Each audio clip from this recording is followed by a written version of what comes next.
এই যে গাড়িটা আজকে সকালে ধান মারতে গেছিল, এখানে বাজারে আটক করা হয়েছে। এই যে দেখেন কতগুলো ধান নিয়ে চলে আসে, দেখছেন? এখানে প্রায় 5 কেজি ধান হবে। আরও ভিতরে বাড়ি মারলে এই জায়গা, এই যে ভিতরে আরও ভিতরে যদি বাড়ি মারা যায়, না হলেও 10 থেকে 15 কেজি ধান বের হবে। এখন আমাদের বাজারে বর্তমান 1 কেজি ধানের দাম 30 টাকা।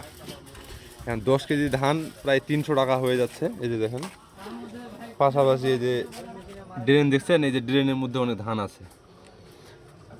এই যে দেখছেন, এই যে ভিতরে ধানগুলো দেখতে পাচ্ছেন, এই যে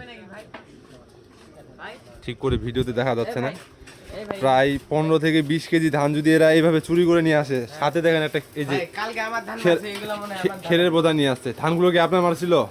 আপনি কি বাজারে মেশিনটা এখানে আটকাইছেন? হ্যাঁ, এখন আমার ধানগুলো নিকাই দিবে, তাহলে আমি মেশিন যাইতে দিব না।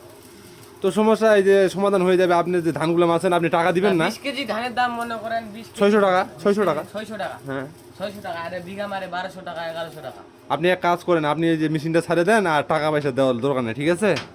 ওটা হবে যদি টাকা না নাই, তাহলে মেশিনটা ছাড়ে দিব। মূলত এই যে মেশিনওয়ালা, এই যে ভাই, এই যে দেখছেন, এই যে ইনার বক্তব্য শুনে বোঝা গেল ইনি এখানে ঝালাই করার জন্য এখানে থামছে, না হলে ধানগুলো নিয়ে বাসায় চলে যেত।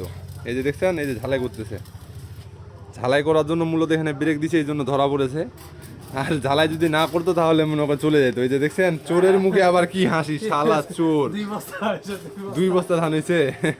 তো দেখতেই পাচ্ছেন, এইভাবে ধান তারা অল্প অল্প করে নিয়ে গিয়ে বাসায় 2 বস্তা ধান করছে।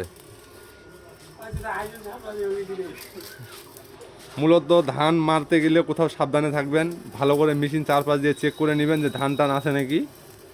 সবাই সতর্ক থাকবেন, ভালো থাকবেন, ধন্যবাদ।